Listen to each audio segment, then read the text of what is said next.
Salut, bienvenue.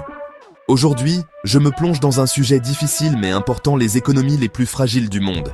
Je vais vous présenter les 5 pays ayant le PIB par habitant le plus bas en 2025, selon le Fonds monétaire international. Ce ne sont pas de simples statistiques, ce sont de vraies histoires, avec de vraies personnes derrière. En premier lieu, le Soudan du Sud, avec seulement 251 $ par personne. Depuis son indépendance en 2011, le Soudan du Sud est pris dans un cycle de guerre civile et de violence ethnique. L'instabilité chronique est la norme. La plupart des gens n'ont pas accès aux services de base, et presque toute l'économie dépend du pétrole. Ensuite, sur la liste, le Yémen, avec un PIB par habitant de 417 $.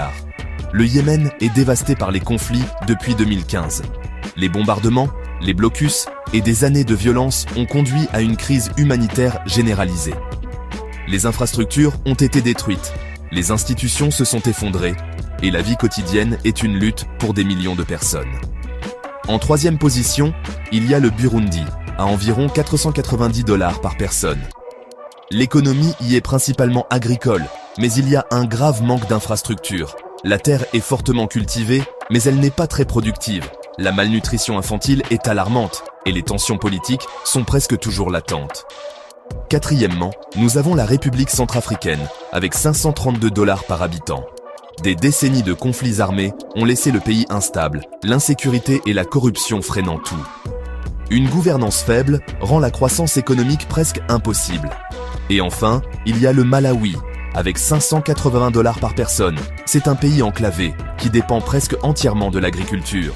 Une faible productivité, des conditions météorologiques imprévisibles et un développement industriel quasi inexistant empêchent le pays d'aller de l'avant.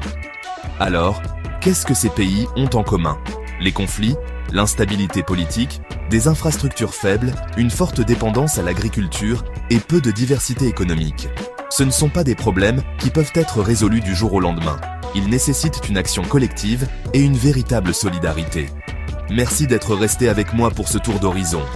Si vous avez appris quelque chose de nouveau, ou si vous pensez que plus de gens devraient être conscients de ces réalités, partagez cette vidéo. Je vous retrouve la prochaine.